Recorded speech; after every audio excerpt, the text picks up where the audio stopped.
What's up, everyone? Welcome to the What's Your Five podcast, episode 20, the last episode of 2020.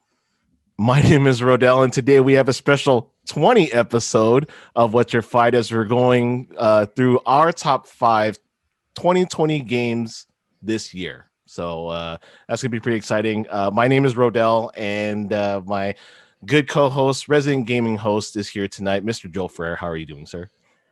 Good, man. I think I've been telling you I've had an ongoing saga with my gaming PC where I bought a new case. And I tried to be fancy. This case can have lots of different optional parts. Yeah. I ordered a 3D printed part off of Etsy to fit my oversized power supply. And shipping USPS during Christmas is not it's not seamless. So I didn't tell you yet, Rodel. I gave in. I actually bought an SFX PSU. Oh, why? Why did you do this? It's still lost. Like USPS just has it somewhere. It's probably gonna come next year. And I already moved all the pieces, all the components to my new case, so it's just sitting here. And I refuse to have be a bum and have the power supply sitting outside and just plug everything in. No, I refuse to do that. So you basically spent $100-something because you were impatient. $84 because you're impatient. Yep. Absolutely terrible, man. Now, I can't. I'm not gonna. I shouldn't shame you because I would probably do the same thing. But still, it's just like, man. If it came a day late, so it was supposed to come 3 days ago. If it came a day late, okay, or 2 days late, but I don't even know when it's showing up. So where is it coming from? Is the question. That's coming from Washington, so it shouldn't be too bad. But it's in the same. It's in the best coast. It's in the west coast. So it got shipped 6 days ago and hasn't. And the last update was that it hit the post office at the bottom of the state on Monday. Oh my god, Wednesday. And it was supposed to come here on Monday. So go out there and vote, people. So that's great and sad at the same time. So did you get your power supply? Tomorrow. I was I was just about to order it, and then I was like, well, let me check the tracking one more time. And it was like one of those Amazon things, buy it in 5 minutes and get it shipped same day. Yeah. And then I went to check out. I was like, no way I took 5 minutes to check my tracking. And then it was like, getting there in 2 days. I was like, damn you. Dang you, Amazon. I hate you, but I love you. It's like, damn it, Amazon, take my money. Take my money, exactly. Just shut up and take my money. So before we get into the episode, I do have some bad news, good news scenario. So I guess I'm just gonna come out with it. I think I posted on Twitter a week ago or a couple days ago that promoting social media, promoting the podcast, being a family man, and starting a new job is ridiculously hard. I'll tell you that right now. I mean, I don't know how the heck I'm doing it, but I am. So with that being said, this is in regards to the giveaway. The December giveaway was meant to be for people that were commenting, kind of get some social media interaction or some, YouTube interaction. There wasn't really too much, to be honest with you. I'm just going to be straight up with it. There was actually 2 people that are actually our normal listeners, which I truly appreciate. Hungry Senpai, love you. And David Moreno, thank you very much again, because we gave him the stick. But it is what it is. And so what I'm actually going to do is I'm actually going to cancel the December giveaway this month, which kind of sucks because I really wanted to give it out this year, or by the end of the year, kind of give somebody a good Christmas gift, whatever the case is. But with the bad news comes the good news. So next year, starting January 2021, we are going to start our subs giveaway, meaning that we're going to hit a milestone for a sub. So right now we're hovering at about a good 120, 130 subs ish, right? So along with the Pandora's box, if we hit something along the lines of 150, 200 subscribers, let's start small with 150. If we can get 150 subs for YouTube and listeners, please try to retweet us, try to promote for us, all that stuff. I will give up a random game console. Random, right? So this could be anything. Now, this could be the PS5 I just bought. This could be an Xbox I have. This could also be a Game & Watch. which is also a console. Don't get that twisted. This could also be my Nintendo Switch right here with games. It can also be a Neo Geo mini console. It is random. You're going to find out as soon as we hit that subtotal. So I would really appreciate all the normal listeners and people that follow us on Twitter, Instagram, TikTok, Facebook at what's your _5. Please retweet us out, get us out there, get us some subs. Let's go ahead and get this random console giveaway going along with the Pandora's box. So like I say, I'm doubling down here, guys. Not only am I giving away that huge ass joystick, I'm also giving out a random console. So I mean, come on down, get some subs, listen to our podcast. We really appreciate it. Everybody who has been listening throughout the year has been absolutely fantastic, and we love y'all. If you guys are even interested in submitting your own topics, or if you guys are willing to be on the show and talk to me, talk to Joel, I'll moderate. Whatever you guys want to do, you're more than welcome to reach out to us at topics@whatsyour5.com. What do you think about that, Joel?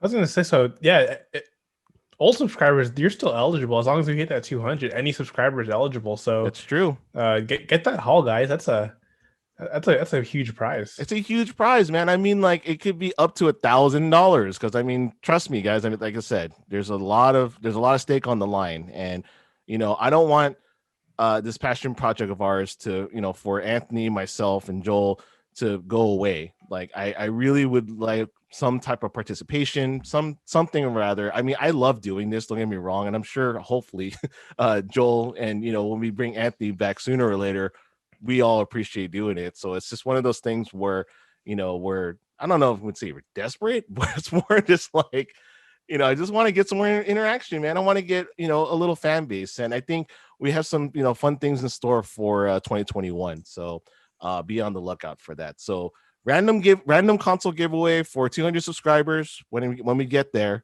Hold me to it. And yeah, that's pretty much what the bad news good news is.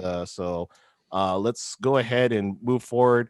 One of the things I wanted to ask Joel before we got into the PC discussion was 2021. Is there anything, or is there any games, tech, whatever, are you looking forward to in 2021? I think it's mostly the upcoming like PS5 Sony exclusives, probably. Definitely Horizon. I still have my fingers crossed for 7 Remake Episode 2, but I think I would say my over-under is 2023. It's probably my over-under for that game. And then honestly, if we're gonna go a little bit outside of the video game realm, my last iPhone upgrade was an iPhone 12, which I really enjoy. But I didn't go with the big boy because I'm hoping that the iPhone 13 will have the high refresh rate screen, refresh screen. Right. I'm part of me is holding out there because if that comes out, then I was proud. I held off for 2 years before I upgraded because usually I'm an every year kind of guy. Yep. I have to revert to every year if they have that high refresh rate screen. Ooh, I just started paying for my phone again. So now I'm kind of in the same boat. And so it's kind of nice because I'm able to actually get the new phones now if I really wanted to. I don't have to wait for my work to be like, hey, like, can I get the new phone? And so kind of like a crapshoot at that point. So it is nice, through Verizon, I can just, trade in my old phone, get the new phone, still pay the same amount. It's just kind of like it's a wash on the loan basically. So I'm just paying for my soul over and over again. So yeah, that's cool. I'm honestly looking forward to Monster Hunter Rise, which, looks like Monster Hunter World. And so if it is, then yay for Switch portability, which would totally skyrocket Switch sales. I don't know if it'd be in the, in the realms of this year, but it'll definitely be, high up there, at least in Japan, because I know Japan's a huge Monster Hunter community. So looking forward to that. I think that's about it. You ever envision? So I know Sony did this with the Vita. You ever envision the Switch having a SIM card slot? Oh, a what? A SIM card slot? Maybe at least in Japan. Maybe not here, but I think in Japan it would be a thing. It would be a thing, but man, dude, like, I mean, the Vita had promise with the SIM card, but it just didn't pan out. Between that and proprietary memory card, it was the storage. It was the storage that killed it. It totally killed it. Oh man, it was such a good system too. I still use mine. Yeah, I love the Vita. I don't, one of the few. If it had a dedicated like L2 R2 toggle, it would be like my total go-to. But I can't use that touchpad. That's also one thing I'm not a huge fan of. Oh, that touchpad is absolute garbage. Absolute garbage. So cool deal. So before we start, Rodel, I actually have a end of year surprise for you. Ooh. So being as it's our 20th episode and the last episode of 2020, I wrote a quick rapid five for our host Rodel here. Whoa! And I was curious if you wanted to go through it. Hell yeah! Come on, man. All right, so I just wrote these the other day. I thought it'd be a fun thing since I know Rodel's been in every episode, so he our fan base knows the most about him. But let's see if we can learn a little bit more. Oh, all right, man. Well. Let's see, hold on a second. Let me loosen up. This was totally unprepared, by the way. I did not tell Rodel this prior. I did not. I'm totally surprised at this point. So I am ready. Joel, all right, hit me, baby. Come on now. Number one. If you could play games from only one company for the rest of your life, which company would it be? Nintendo. Assuming you would instantly have the necessary skills, would you take a job in the video game industry? And if so, what would it be? I would not, because my love for video games is too passionate. I thought about this before because I was thinking, man, it'd be really cool if I got a separate job or like a part-time job at GameStop. But then I've heard many times that when you work in the industry, it's either you hate the industry afterwards or you enjoy it very much. It's like when I worked at SeaWorld, it's like I loved churros before that, and then after I started working there, I hate churros, and I just don't. I mean, actually, I take that back. I will eat churros from the Las Americas outlet in San Ysidro in San Diego, like all the way down the border. They have the best churros on the planet. Don't get me wrong, but any other churro after that, nah. So unfortunately, I would say I would not want to work in the video game industry strictly because I do not want to lose my, my passion.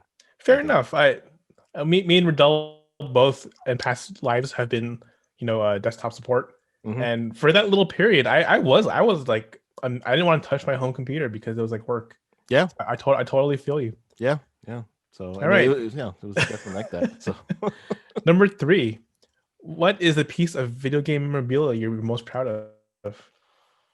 Ooh, video game memorabilia that I'm most proud of, or merchandise. You can use the word merchandise if you look back there. In fact, I would probably walk over there, but I don't want anybody to look at my body. But if you look back there really closely, guys, and if you guys are listening, I own the 3 Hello Kitty plushies for Street Fighter. It's a Hello Kitty Street Fighter plushie mix. And actually, I have one over here. If you guys don't know, it's Bodit's Ryu. And so he's dressed up as Ryu here, and this is one of the many crazy memorabilia things that I have. There's so many that I have, but I think when I brought these up from the basement, I was actually thinking about giving these away, and I was like, I can't do it. Like, I really can't. This is one of the things I bought at Comic-Con. I waited in line for like hours to go get, and I got all 3, and like it was just one of those things where I just really enjoy just looking at them. I don't have a little girl. I have a little boy, but maybe he might want to play with them. But right now he's like, that's a girl toy, Daddy. That's a girl toy. I don't like it. Girl toys. So that is one of the many video game memorabilia that I truly enjoy. Awesome. Yeah. Number 4, piece of video game memorabilia you're least proud of, if any. Ooh. I gotta think about this, honestly. Hold on.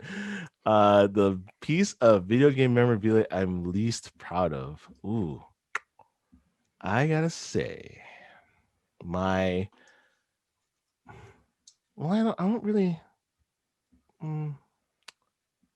Oh, I think I do. I still have that? Oh man, I don't even remember.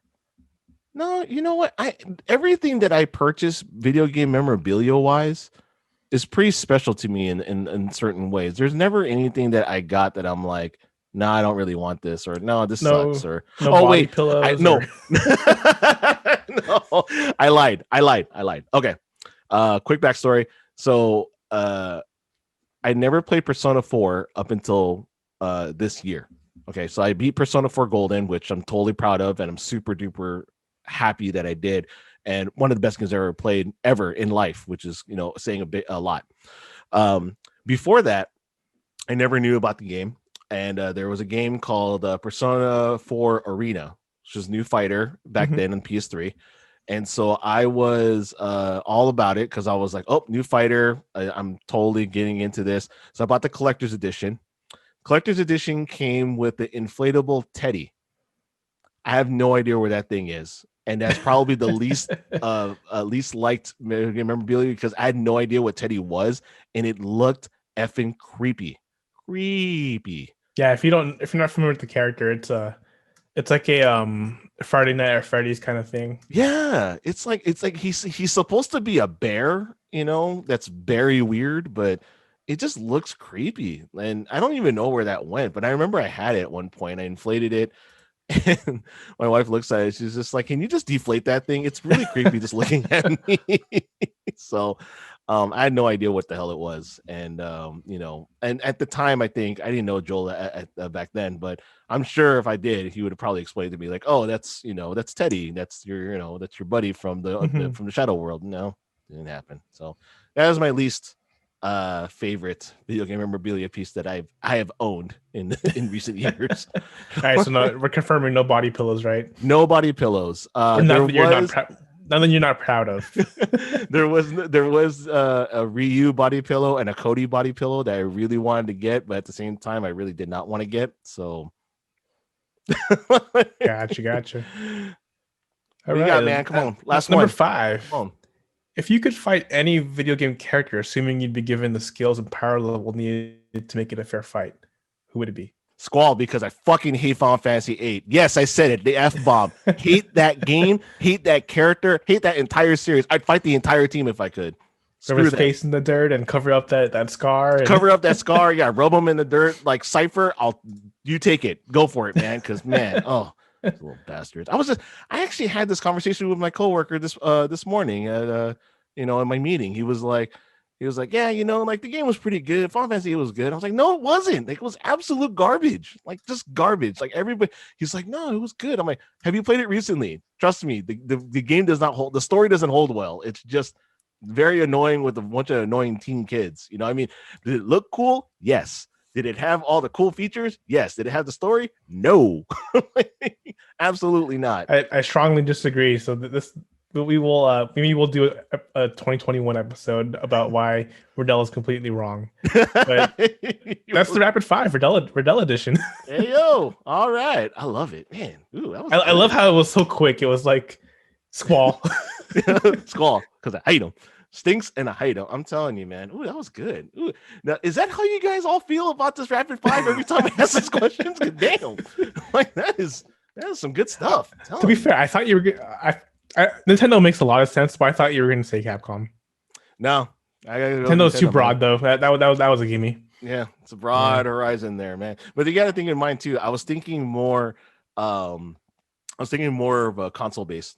Like more than anything. Okay. I mean, it would be Nintendo or Sony, but Nintendo the king of first party games. I feel like that was a kind of a cop out, Rodel. Not only that, dude, but I just okay. So another quick story before we get into it. I just bought Super Mario Odyssey again for $20 from Facebook Marketplace. And when I was playing it with my son before, I was playing it on a hack Switch, so he couldn't play the Luigi's Balloon Run online because it's an online feature. And so you don't want to get shut down. Exactly. I didn't want to get shut down. So finally I'm like telling my son tonight, I'm like, hey, so do you want to play Luigi's Balloon Run? He's like, yeah. You want to beat the game again? Yeah, Daddy. I'm like, so I'm playing it again, which it's not the worst thing in the world, but it's just like, well, Nintendo it is. So, gotta love it, man. Gotta love it. So, all right. Top 5 20 games of 2020. There was a lot. A lot of games that I played are pretty. I think it's pretty fair. I think we're I don't gonna think our list overlap. is gonna be outrageous. I don't think so either. You know, and I kind of wish it did, but I think that given the season and given the time frame, I want to close this out really well. And I think that having the list of games of this year gives our listeners and viewers a lot of insight as to what's to come in the future. Because I mean, we can only talk about Street Fighter and Final Fantasy for so long. So um let's go ahead and let's start this off. So Joel, why don't you go ahead and start off with your number 5, because I'm very curious to see how much we are going to overlap tonight. Yeah, I think maybe a little. We'll see. So when I was considering my list, I did take one rule out. The must have beat the game rule. Oh, good. For most of these games, I did beat them, but there were some that they were worthy of top 5 and honorables, and I didn't beat, so I had to include them. That was my only difference. Gotcha. So number 5 for me is going to be Animal Crossing: New Horizons. All right. So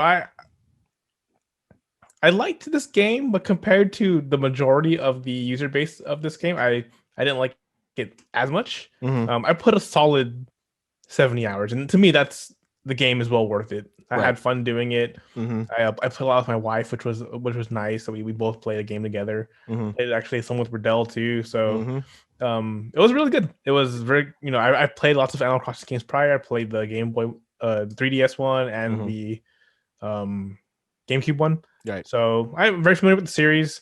I thought overall it came perfect for us and perfect for Nintendo. It came at a perfect time, right? It couldn't have come at a better time. It couldn't have come at a better time. We were all quarantined, and we all missed being outside. So it was a breath of fresh air. I think a lot of people are used to like the competitive aspect of gaming, and this was just a more of a just chill at your own pace.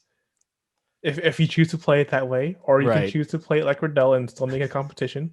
Either way, floats your boat. Either way, you're doing it right. That's the appeal of Animal Crossing games to me. Yes, that's so they were that was my number 5. Oh man, dude. Yeah. So I totally get you on that, and great pick, because I mean it's definitely one of the games this year that has engrossed the entire world in terms of just being able to go out. And just different, life things. And I just remember playing Animal Crossing on 3DS, and I just didn't get it. Like, I really didn't. Like, it just seemed dumb. I'm like, who's this raccoon trying to tell me like you owe me $10,000 to get a house? I'm like, screw you, man. Like, I just want to build a house. Like, and then how do I get money? Like, I have to chop down trees. Like, what is this? So playing it on the Switch afterwards, pandemic and all that stuff, giving it a chance. That was the thing. I was like, wow, okay. And then I just, it just went to town after that. So great pick. My number 5 is so before we get into this, I think a lot of my picks are multiplayer in a sense.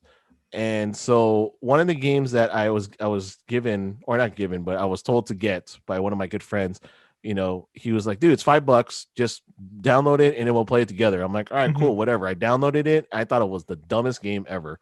Then when I started playing it, I realized when you play with friends, it's really fun. And the game is Among Us. So if you guys don't know what Among Us is, it's like the new version of Clue, right? If you guys don't know what Clue is, it's a board game that, you're trying to figure out it's a whodunit scenario where, somebody's a killer, within these 10 people, and then he kills or she kills everybody in the place, and then you have to call them out and say, oh no, Joel was in the computer room, or I was in the cafeteria, whatever, and then you have to cover your tracks. Now the beauty of this game is not necessarily the chat. It's when you play with people on Discord on headset. That's when it's funny as hell, because that's when you start like like, why are you so quiet? How come why is your voice trembling? What are you doing? Yeah, what are you doing there? How come you're over here? Like, so I think Among Us, like I said, it's a cult, it's a huge phenomenon taking over. In fact, they just came out with it on Switch, not sponsored. So, pick it up. It's a super great game to play. It's all cross platform, which is amazing. So yeah, that was my number 5. Yeah, I heard it's like the fun thing too is you don't need to. I mean, you don't necessarily have to be a gamer to play it, right? Right. The gameplay is fairly simplistic, and it's mostly knowing the the fun is knowing the personality of the people you're playing with. Oh yeah. I mean, if you guys don't know, Joel is, like I said, like you think he's this nice guy over here. Oh, super nice. Oh no way in hell. If you ever play Exploding Kittens with him, he's a jerk. If you ever, play Teenage Mutant Ninja Turtles and try to get the high score, he's a jerk. So I would assume that when we, if you would play Among Us, he'd be really good at hiding the fact that he's the killer. So, just saying, it would be pretty fun to play. So number 4, sir, what do you have? Number 4 for me is gonna be Spider-Man Miles Morales. Ooh, the PS5 launch title. Yes, sir. Indeed. So I love the PS4 game, the original Spider-Man game. Yep. And Spider-Man Miles Morales really felt like probably a worthy $40 DLC, which is I'm saying that in a good way, right? It improved in every aspect of the original game. Right. Obviously, it looked great being on the PS5. Music was awesome because he's a younger urban kid. Yeah. Miles is a great character, right? He's he's an awesome character. I think he plays well with Spidey. Like they match up well together. Oh yeah. So. And the new powers make they added enough where it wasn't like, man, I just played 80 hours of Spider-Man and now I think I'm playing the same thing. They added enough where it felt different. Right. And the setting being in winter was different from being in, I believe, summer in the original. So it was fun. Only number 4 because it was short. It was a little short. Yeah. If it was longer and if there was a little more depth to the game, I probably would have ranked it maybe at 3. But still a great game of 2020 for me. I thoroughly enjoyed it, and a really good launch. I think maybe the best that Sony has had, at least. Yeah, for a long time, exactly.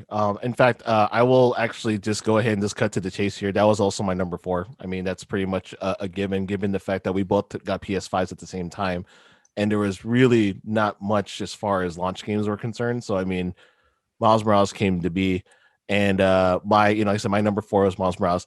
I also got the Ultimate Edition because I never played the original Spider-Man on PS4. So playing on PS5, which I'm playing it now, amazing game. I'm so like baffled at the fact that I have not played this game. Like I feel so silly for not playing this AAA title, and so I'm starting to open my horizons more because I realize that playing Street Fighter 5, closes me up and it makes me an angry person.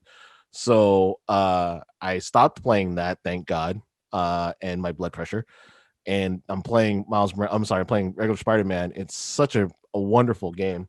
And I really enjoy the banter. It reminds me of like a goody two-shoe GTA. Yeah, you can put it that way, right? It's open world, but it's not too seedy. Yeah, it's not too seedy. Upbeat. Yeah, I mean, like everybody's, we're trying to do is live in New York, man. It's okay. We're not trying to go into strip clubs or anything like that. It's just an amazing game. But Miles Morales killed by a hooker and steal the money back. None of that nonsense. Hot Carl, all that good stuff. No, but no, Miles Morales was amazing. I love the character. I love the movie, but I mean, the character was amazing, and the music was well too. In fact, I did pick up that Miles Morales vinyl from was it Mondo? Was that the release? Mondo. Yeah. So I mean, I'm super stoked to get that. So. Great pick. What was your favorite suit of the Miles Morales game? I love the animated one. Like the I couldn't deal with like the and I know that they did it on purpose. Are you talking about the one that like changed the animations, or just the one that he wore in the? I think it's the 2099 one. Okay. Yeah. It just it looks so cool. And you know what? If you guys haven't bought it yet, or if you guys haven't played it yet, make sure you play it now because it has that update with the 60 frames per second or performance ray tracing, which basically is the best of both worlds. Which the game should have just been like that in the first place. Right. Oh my god! Oh, so beautiful. For both versions, by the way. Just so you know, just keep that in mind. What was your favorite suit? I actually like the I can't remember what it's called, but it's the one that the neighborhood gives you once you finish the side quests. The black and yellow one. Oh, the black and yellow. Mm-hmm. I like that one. Yeah, that was pretty dope. I remember I was watching, or I was looking on Twitter the other day, and somebody posted a picture with that suit with like a BLM like post in the back, and I was like, oh, that's actually pretty slick. So I don't know, I thought that was kind of cool. All right, so we're overlapped on one. I'm assuming we're gonna have at least one more. Yeah, I'm pretty sure. Number 3, what do you got? Number 3 for me is gonna be Ghost of Tsushima. So another great PS or Sony open world game. So I didn't play any of like the fairly recent Feudal Japan games, right? Neo or Onimusha. Hold on, let me think of another no, Die Twice something. Oh, Sekiro. Sekiro, there it is. Sekiro. I was gonna say I haven't played a Feudal Japan game since probably Onimusha. Oh, okay. Back in the day. Yep. Or Tenchu. No, those are ninjas. Ninjas. I think those are ninjas. It's different. Samurais and ninjas. I don't know if they coincide. Feudal Japan. Time frame is similar. All right, I'll give you that. I'll give you that. But so yeah, with Ghost of Tsushima, the gameplay was awesome, but more so like the atmosphere. It's really an artistic game. There's no surprise that when the game first came out, if you're a social media person with a lot of video game players, everyone was posting screen caps from that game of different scenes, different masks they wear, different clothes they wear with different backgrounds. It's a beautiful game, especially even on PS4. The PS4 Pro, it did 4K very well, 30 frames, but it looked beautiful. Music was really good. Story was one of the best I played this year, definitely. Nice. Especially not being an RPG. It's an open adventure game, right? Not an RPG. Right. But the story was still excellent. The gameplay is classic. Like, I always call it the Batman battle system. That's where it kind of started from. Yeah, right. But I liked it. It edged out Miles Morales maybe because the length, the replayability. Sure. Especially with Legends, but. So number 3, Ghost of Tsushima. Let me ask you this. So I got 2 questions for you on this. Number 1, how did your dad beat the rest of the game with Legends by himself? He did not finish Legends because he's playing by himself. I think you have to do co-op. Okay. And then the second question is, actually, I wanted to jump back to Miles Morales before we continue. Did you end up doing all the side quest stuff, or you just finished the story and that was it? I did all the side quests. Okay, good. All right, good deal. I did not like gold all the side missions, side quests. I just completed them. So I might go back and do that, but I at least did all of them. Yeah. Like, I think it was like the movement ones. It was hard as hell, but to my discredit is the fact that I never played the Spider-Man game, so I didn't know what the controls were. So now that I'm playing the older Spider-Man, I can understand why. There was no tutorial at the beginning. It was just like, well, the controls. Just go. I've had it, man. You're all right. You don't need a manual. Who needs manuals nowadays? Do we even have these in cases? So cool. So my number 3, we're going back to multiplayer, and was to me personally was a surprise, super duper surprise. This came out on PlayStation Plus as a free game, and it was probably one of the best moves Devolver ever made, and that was Fall Guys. Best move they ever did to make it a free game for PS Plus, because everybody got to try it. It was a full game, and who doesn't want to play Takeshi's Castle or MXC like in real time? Like, did you play Fall Guys for a little bit, or did you play it all? Like, I haven't. I've watched gameplay, but I haven't played it. Dude, it's so. I mean, it's. I know it's silly. I know you're not a multiplayer person, but it's so silly, but it's so funny. Especially because you get hit by bricks, or you go through the wrong wall or whatever. And again, this goes back to with my son too, because my son was watching me play. He's just like, Daddy, Fall Guys, go. You can be a bird. It reminds me of what's that show that it originated in Japan, but essentially the Fall Guys, but with people, right? Yeah, it's Takeshi's Castle, and okay, that's Japanese name, right? It's the Japanese version, but the show that we know it as, because it was Spike aired it, was oh gosh, what is it called? No, wait, almost got it. Most Extreme Elimination Challenge, or Most Extreme Challenge, MXC. Yeah, and that was the one with the guys. They were dubbed over, and then they had all the thing. Yes, and that's what I'm saying. Like, how could you not want to play a game based off of that? And then get launched and do all the silly physics and all that. Which, by the way, I still have not won a crown in that damn game, and I refuse because I get really mad like when I play games like that. So I'm just like, forget it. Like, I don't want to do that, and I don't want my son to pick up bad habits. So I'm just like, Like I'll just play it for a little bit and be all right. So that was my number 3. I know to me, to be honest with you, it's a little bit of a cop out just because it's a very simple game. But I mean, it was a fun game. I mean, it's your 5, man. It's my 5, man. I don't care what you say. So, number 2. Yeah, number 2. What do you have, Mr. FRrrr? So, my number 2 is it your number 2 as well?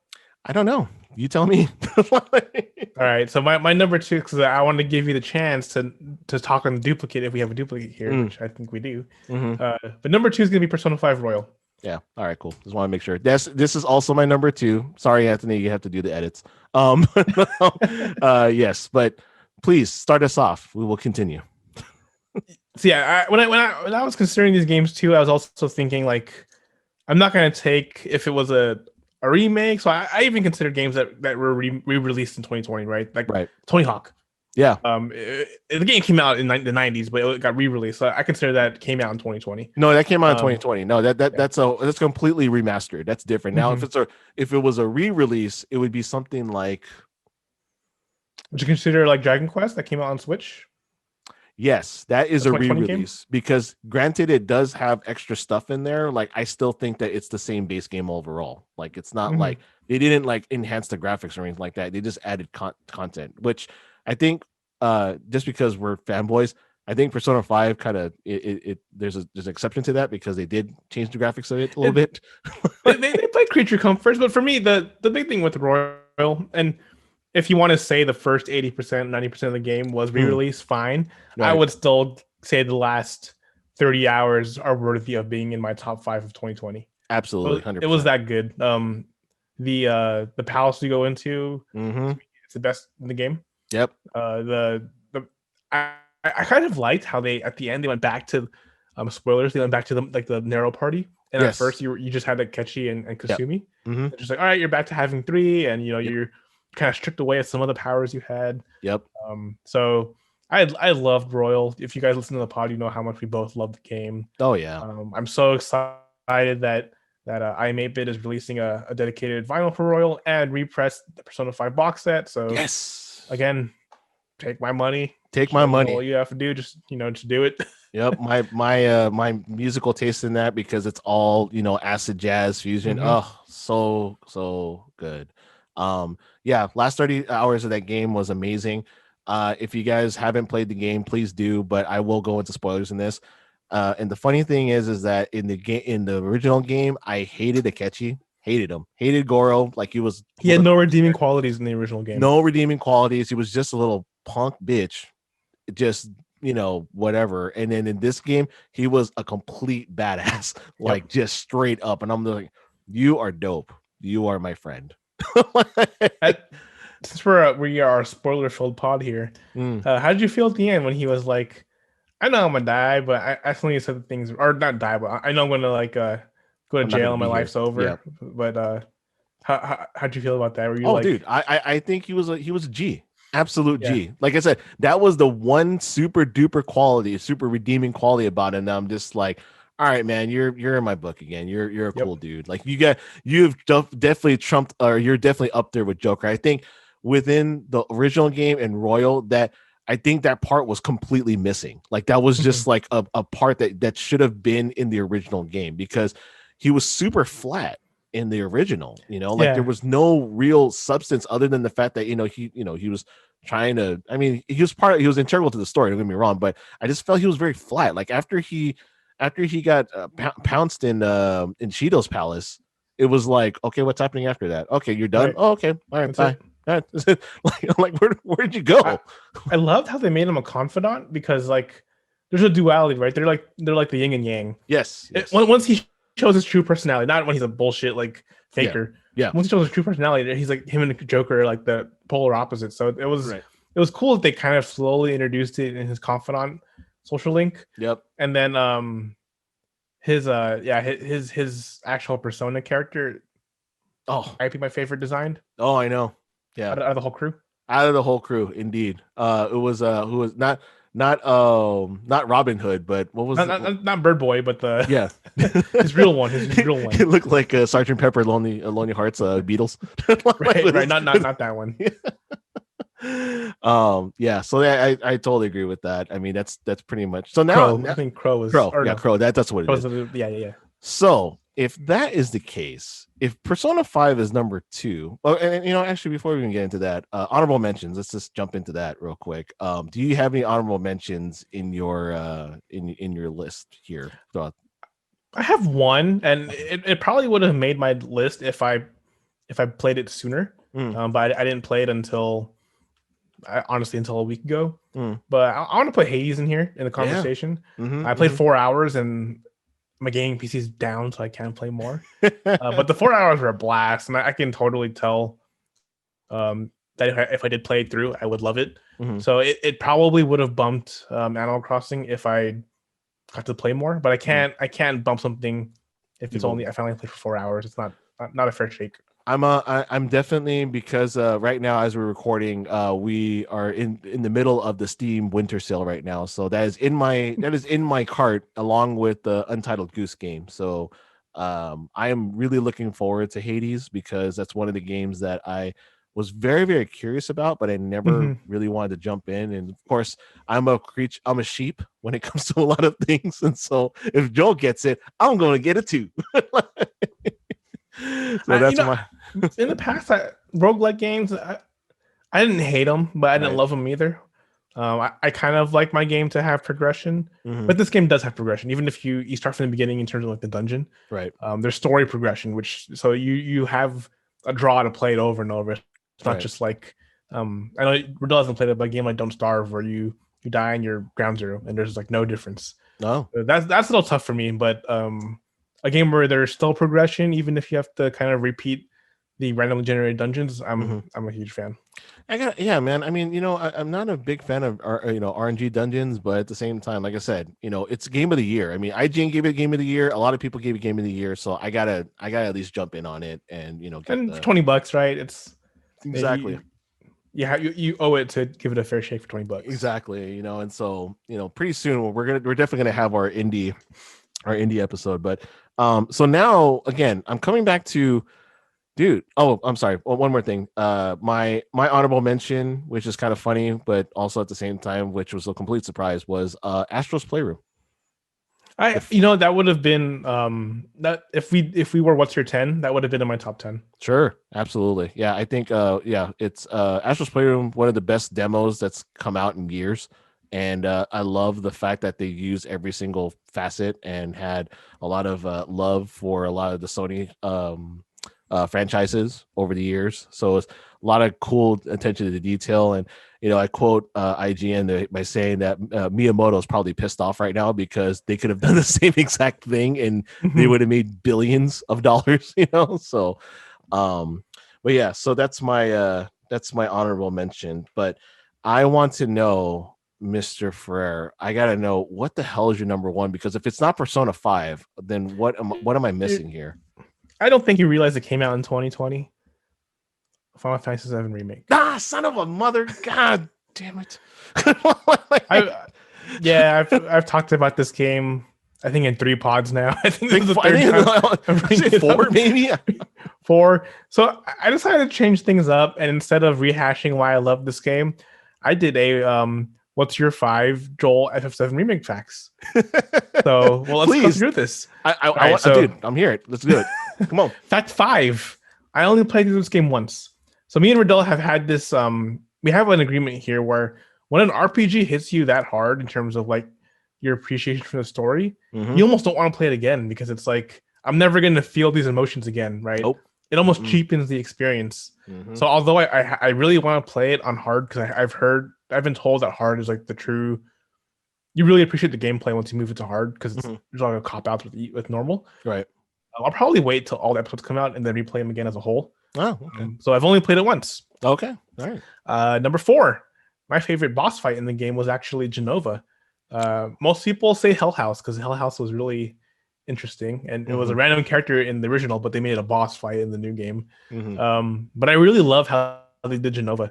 She kind of reminds me of like a Venom kind of symbiote character from Spider-Man, but they made it like totally more alien and different. It's not she's not kind of as boring as she's in 7. Right. You don't fight her in the original game in this portion, but you do in the remake. Okay. Number 3, my favorite location reimagining was the Shinra building. Close, Wall Market, close. But they made it like a perfect, like futuristic, but still kind of steampunky and still kind of like we praise Shinra kind of Right. location. Right. And then they included like the if you remember the original story, they make monsters in their Mako reactors. They included that in the Shinra building, which I thought was dope. Nice. Number 2, my least favorite part of the game was the pull-up mini game. If you ever played that, Rodel, don't bother trying to get like first place on the hardest difficulty. I did, and it literally took me hours. Now, is it like a press the button too fast type of deal, or is it like timing, or it's a so there's 4 inputs, yeah, and then they fade, so you have to memorize the timing, right? And they're random inputs each time, and you're racing a computer who's doing it at the same time, right? And they don't mess up at the hardest difficulty. So if you mess up once, you pretty much are done. Well, so why don't you just tell your wife, rhythm master to do all that? Because isn't she really good at that? Man, I do myself. I did it. It took hours. Not proud of how long it took, but it took a long time. And number one, I think Rodel actually knows this. I didn't watch or read any reviews until I beat the game. Actually, I didn't know that. I thought you did. No, I didn't. You were like, oh, it got an 8.5, and I was like, I'm not reading reviews. I didn't want my opinion tainted because I've waited for this game for like 13 years. That's right. Mm-hmm. So I really didn't want I agreed with some of the reviews, like the side quests were really monotonous. Mm-hmm. But I didn't want that to like already have my judgment when I was coming in. So yeah, come with a fresh slate. I didn't watch or read any reviews until I beat the game. The day that Final Fantasy VI gets remade, I will have the same conversation with you with the same type of passion. I have to give Joel credit because he's the only one that I know at this point. And I know a lot of guys that play this game and a lot of guys that love Final Fantasy. Joel's the only one that has the true appreciation. Like he's like a real fan, which I totally appreciate that. I can't deny him on that. I mean, it's a great game, but yeah. When my wife was watching me play some scenes, she was like kind of getting annoying because I was like, that's not supposed to be there. Where's the potion? Where if I click X here, I get a potion. Where's the potion? Or that's not the line he says. In jest, I liked how it was interesting. I was coming into it like, just give me more new graphics and give me the same game. Right. I was coming into it, but when they changed quite a bit of it, I was like, okay, I see where the direction they're going, and I appreciate it because it's the same but different. I gotta tack on your discussion from a while ago because I remember I was watching a movie with my in-laws at one time, and we were watching, I think it was Batman, the third one with Bane. Oh, which one was that one? Not Dark Knight Rises. Funny Bane or serious Bane? Serious Bane. Okay. Ed Hardy Bane. And so we were watching it, and I swear to God, dude, like the guy that one of the in-laws was, he's like a huge comic book nerd. He's like, that's not how it happened. Blah blah blah, and this and Venom. Blah blah blah that. Yeah, about that. And I'm like, I just want to look. I'm like, dude, it's an effing movie, dude. Like, relax. It's okay. Like, it's okay. It doesn't, And I gave him the analogy. I'm like, look, I'm a huge Transformers fan. Mm-hmm. When I saw Transformers have lips and talk, that's not in the cartoon, but I'm not going to call them out and be all like, hey, man, that's wrong. And then just start ruining the experience for everybody else. Like, just let me watch the damn movie. Like, I don't care. It's a reimagining, right? It's not supposed to be like one for one. Exactly. Just like how, the Final Fantasy VII remake, it's a reimagining, like it's not supposed to be one for one. It's supposed to be an updated deal. And so, yeah, I totally get that. It just reminded me of that story because I just found it hilarious. I'm like, there's an explosion right there. And I'm like, damn, dude, you really got it like that. Like I was like, hey, I'm here. Where's my enemy skill inventory? It's supposed to be right there. Come on, guys. But yeah, I knocked it off because eventually I was playing by myself. So it didn't make sense to be complaining to myself. Exactly. You just look. Hey, you see this missing item here? Yeah, I thought somebody was missing me. All right, so FF7 remake, totally forgot about that damn game. But I will say though, that is on the list of AAA titles that I missed. So my goal right now is to beat Spider-Man. Once I beat Spider-Man, it's Ghost of Tsushima. After Ghost of Tsushima, it's Final Fantasy VII remake. So I'm going a little bit backwards. But after 7 remake, Horizon Zero Dawn's $8 at Best Buy, man. That's exactly what I was gonna say too. I want to play it on PS4 because I played it on PC, and I'm like, dude, this is like it's 45-minute update. Yeah, 35-minute update. And I gotta wait, play again. Man, screw this, dude. Forget it. So, and I literally think it's $8 at Best Buy right now. I think they're having a huge game sale. Yeah, I don't know, man. Do I want to go out again? Code Purple. All right. So I did not want to talk about this in the beginning, but my number one, and again, we have a lot of overlap at this point just because we all played the same games, was Animal Crossing. That was my number one game of the year, like hands down. The fact that it got a lot of people to come together, and it was one of those games kind of like Zelda where it was like, how did you do this? Where did you get that from? You know, and like you have all this community help when you come to like, I want these arcade cabinets. Well, I got this arcade cabinet. I want to catalog it. How the hell do you catalog? What the hell does a catalog mean? Like, you know, and then once we found out about the whole turnip exchange and like the stock exchange and like getting money, it was like at that point, that's when the game was broke. That to me was the breaking point of my game, was like where I was like a 23 millionaire over and over again, you know, and like I had like a whole room dedicated downstairs to all my turnip storage because I couldn't store it on the island. Fun fact, I never did a 5-star island.